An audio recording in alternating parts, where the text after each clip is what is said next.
Today I want to talk about 5 important reasons of why you may not want to buy a home in a 55 plus community. This could be a mobile home park, this could be a community of single family homes, or it could be a 55 plus condo. Really, all this advice remains the same regardless of which type of community. The main thing is the fact that it is a 55 plus, which comes with its set of challenges. Because let me tell you something, guys, in the 13 years that I sold real estate full time, I never once had a client purchase in a 55 and older community. And a lot of the reasons are because a lot of the things that we're going to go over in today's video. Once people started to realize all of the challenges and obstacles that came along with buying in a 55 plus community, then pretty much every client I've ever had changed their mind and decided to buy in a normal community instead. So here are the reasons. The first thing is the rules and the regulations. Now, obviously, this is something that you have to contend with regardless of any type of HOA community. You're going to have rules and regulations. But in a 55 plus community, the rules and regulations can be cumbersome because you're going to have additional rules and regulations on top of all of the normal ones that you would see at a regular community that's not 55 plus. A lot of these rules can be things like, the guest policy, who can stay on the property and for how long. This particularly pertains to children and grandchildren. So if you're somebody older planning on getting a lot of younger visitors, this could be a problem for you. They'll even tell you when and how often they can stay. For example, they might say, well, they can't stay during the holidays, or they can only stay for 1 week at a time and then they have to leave, different things like that. So that can be problematic if you're somebody that wants to keep in touch with your family and regularly gets a lot of visitors, especially younger ones. And like a lot of other HOAs, they can also restrict the type of pets you can have or how many pets you can have, if you can even have pets at all. They put a lot of limitations on how you're supposed to maintain your property in terms of the appearance of your home, the color of the paint, the type of landscaping you can and can't have. There's a lot of particular things that you might not want to deal with as somebody who's looking to retire maybe, and somebody who wants to kind of take it easy, in your older years, because all these things really just add a lot of extra stress. And if you're not willing to put up with all of these restrictions, then it might not be for you. And the problem is, if you don't comply with these restrictions, then you can be fined. And let me tell you, there's a lot of people in these communities that are willing to jump on that and get you fined in a hurry, because let's face it, everybody there is basically retired. They have nothing else to do. So you're going to have a ton of Karens in communities like this, just looking for you to slip up. And that's it. They're looking for anything that you're going to do wrong just to be able to get you. So if you are going to buy in one of these communities, you really need to review the rules and regulations. You need to review the covenants. You need to review the meeting notes, review the budget just like you would any other HOA, and make sure that the community that you're choosing basically aligns with what you're looking for in retirement. Because if it's not, it probably isn't going to be the community for you. Because the thing is, there's too many people in these communities that have too much free time, which leads to a lot of interference in your life, okay?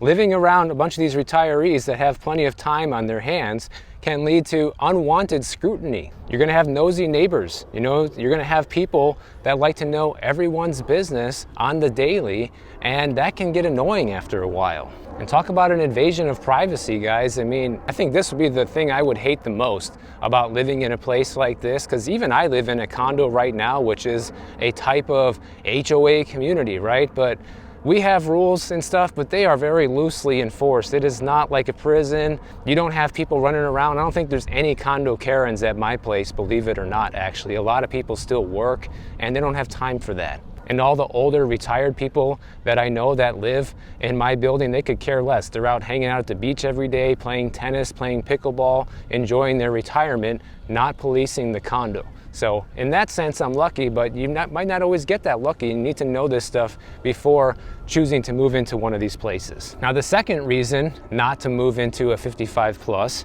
is because of the high costs. You know, these places often come with a lot of different type of amenities to try and occupy people in retirement, like fitness centers, you know, pools, social events, all kinds of things like that. Can also maybe throw in some of the yard maintenance and lawn maintenance they might do on your behalf.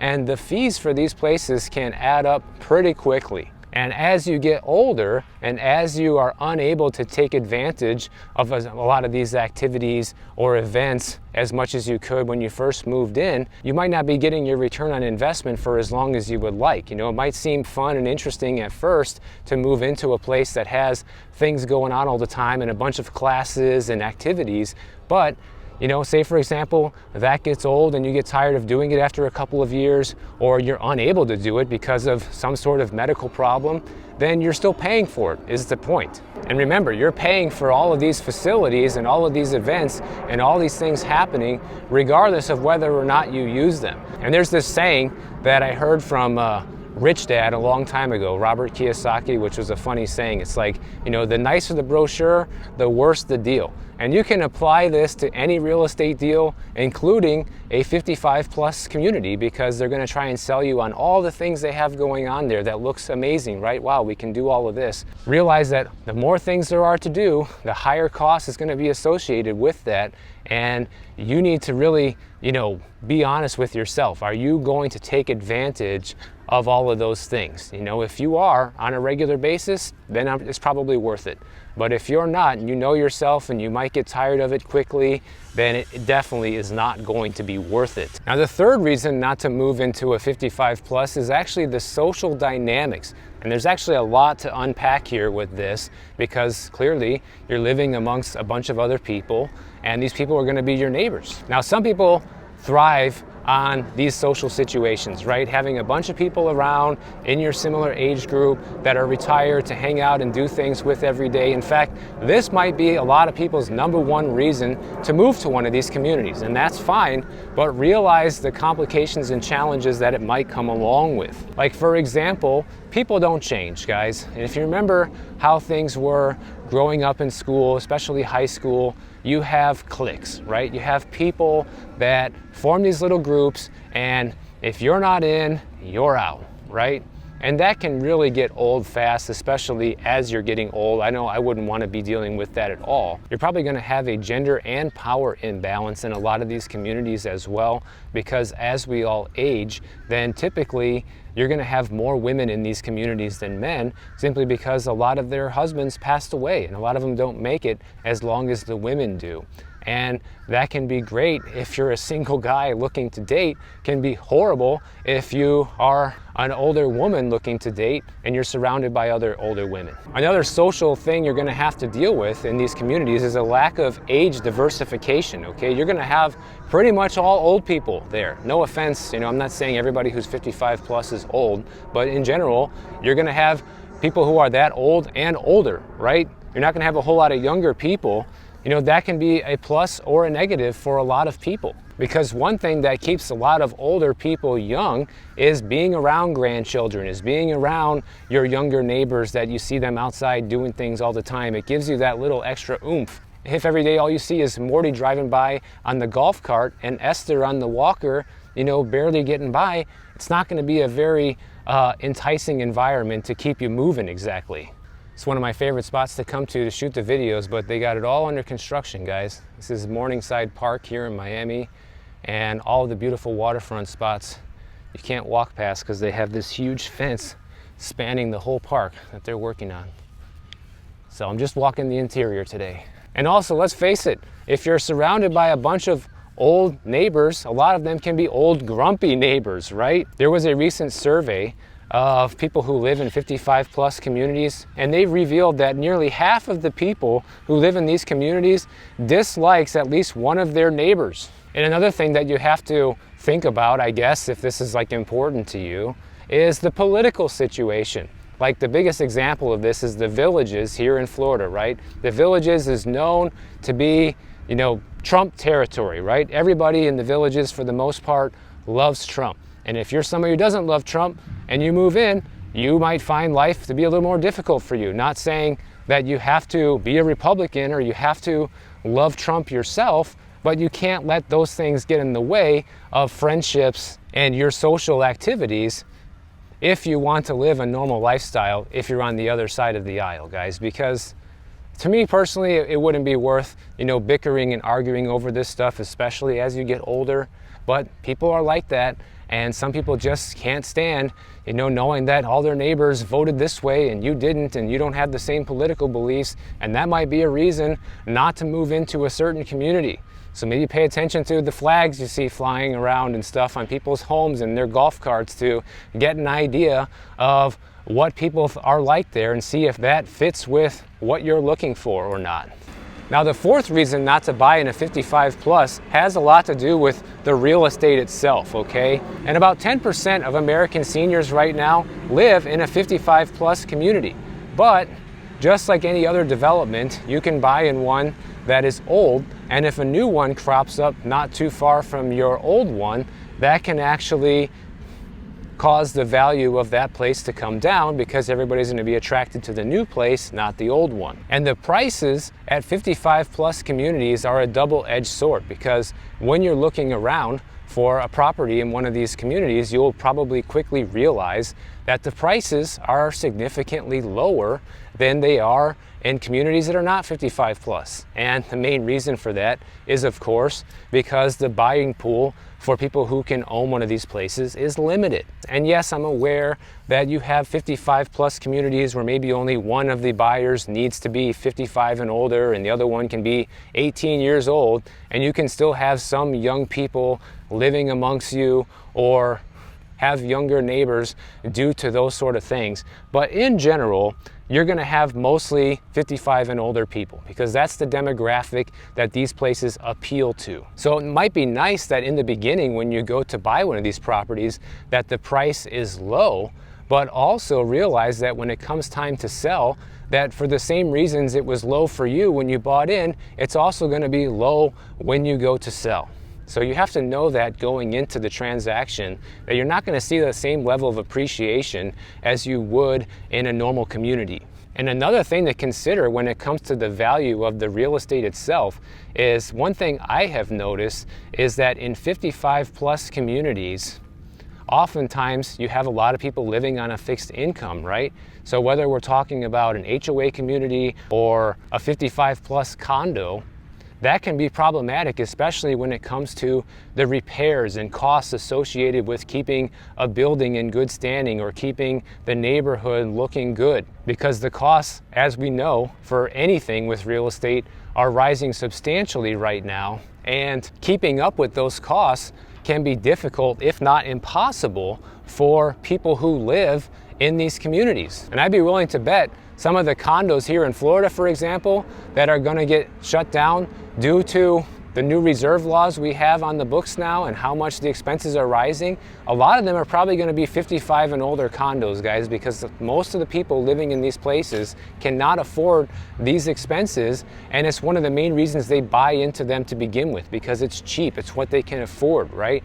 But all of a sudden, if the fees triple overnight, then a lot of people won't be able to afford that, and you're going to see a lot of these buildings just completely get shut down because of it. And the fifth reason not to buy in a 55 plus community is just because it might get old. Okay, the whole situation might get old. You're paying extra money to live in one of these communities. It's supposed to be fun. You're supposed to be doing all this stuff every day. But how many days in a row can you play tennis and pickleball and golf or whatever? Like, that stuff is fun, but even with how fun it is, it might still get old after a while. And yeah, if you're young enough and you feel vital enough to be able to still move, you can just sell the place and move to a more normal community if you want to. I think what a lot of people end up finding out after living in one of these communities for quite some time is that it's not all that it's cracked up to be. You're always going to have a subset of people that just love it and thrive in this environment and say it's the best thing ever, right? Like, even for example, like, I've been to the Villages a couple times. That's like the biggest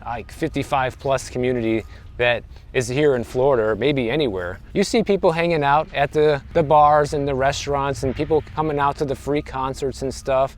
But when you go through the neighborhoods during the daytime, guys, you see a lot of people hanging out by their house, not doing a whole lot, not interacting, not doing all of the activities that they're paying for, right? And so for those people, you can tell it has already gotten old, but they're stuck, right? They're maybe too old to move, they don't have the energy or the will to move, or maybe even the finances to move, and you're stuck with that decision. So just know yourself and figure out if this might get old for you a little too quickly.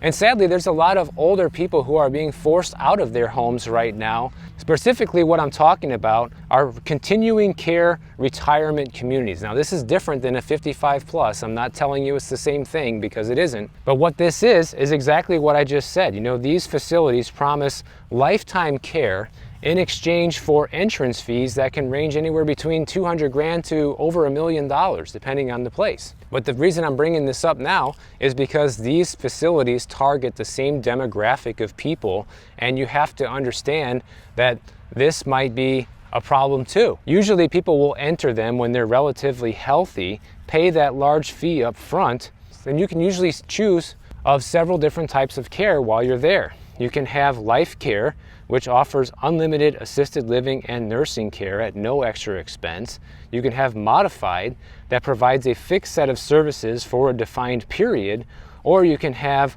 fee for service, which is additional care is paid for separately at market rates. And obviously one of these facilities would be pretty appealing for somebody who is getting older and they have health problems and they know they're going to need somebody to take care of them as they age, and they don't want to be a burden on their family, or maybe they don't have family. But a lot of these retirement facilities are going bankrupt, guys, due to the rising costs, due to labor shortages, due to wage increases. And just like condos, a lot of these retirement communities are not keeping enough money in their reserves in order to honor their long-term care commitments, which is just horrible that this is happening. Instead, what a lot of them are doing is they're using deposits from new residents, tax-exempt bonds to meet existing obligations, which creates a very unstable financial future for these properties. Some of these facilities are even supposed to offer a refundable entry fee, and when people change their mind, some of these places don't even have the money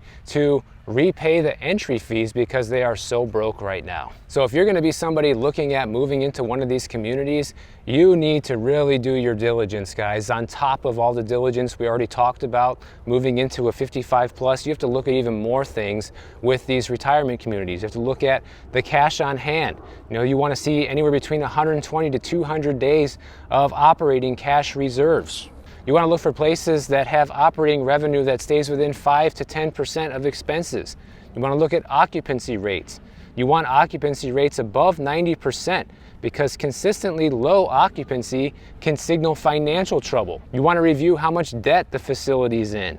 You also want to ask for their annual financial reports. And really, you should be hiring probably an attorney that's familiar with these retirement communities to review all this stuff for you, because if not, you can get burned severely. Now, if you're somebody who's looking to sell your home in retirement, there's also a few things that you need to be aware of. In fact, one of the things I see a lot of older people fall into when it comes to listing their home for sale is they're kind of out of touch with what appeals to modern home buyers. Like, for example, especially with the decorations and the way the house looks, maybe even the layout, things like that might not really be up to par for a homeowner in 2025, which is fine. I'm not saying you have to just jump in there and remodel the whole place just because, you know, it doesn't appeal to a younger buyer, but recognize that your house is probably going to have to sell for a good chunk of change less than your neighbors who just did a full renovation down the street. And yeah, maybe they were able to sell for $200,000 more than you, but that's because a renovation is a tremendous amount of work and buyers really value turnkey homes. So if somebody's going to have to come in there and do all this work on your behalf, then you better realize that you're going to have to give some sort of a discount for that. The other thing you can do, guys, is you can get a good real estate agent. And I know a lot of people will say, how do I know if I'm hiring a good real estate agent? Well, Part of it is you have to go with your gut, but the other part of you can go by reputation, you know, go by what people have to say about them in terms of neighbors, your friends. If you know anybody who used them, check out their reviews online, check out how long it takes them to sell a property, for example. And of course, if you ever need a recommendation for an agent, I can always set you up with that completely free of charge. The link is down in the description of all of my videos. And one of the main things you have to think about before even listing your home for sale is if you have already put together a will or a trust, because if you haven't done so, then it can really tie up the sale if something were to happen to you while the house is for sale. Or say you're going to buy another house and you haven't done this, then whenever you pass away, your remaining family members are going to be left kind of sifting through everything, or even fighting against who's going to be the executor of your estate, different things like that, and you don't want those problems. So really, you need to make sure that you have a will or a trust set if you're getting up there in your years and you're looking at transitioning from one property to another, because it's going to save you and your family so much time later on and so much hassle. Could end up costing your estate a lot of money due to litigation or hiring a third party to be an executor, different things like that that can easily be avoided if you just do this first. So I hope this information was helpful for you and gives you an insight into why you may or may not want to live in one of these 55 plus communities or one of these retirement communities, because they definitely comes with their pros and cons. But in general, it seems like a lot of them come with more cons than pros. So keep that in mind unless you're just the right person, the right personality that can really take advantage of one of these places. So if you enjoyed this video, make sure you subscribe to the channel. And if you don't want to wait for my next video to come out, check out this one on the screen right over here, and I'll see you in the next one.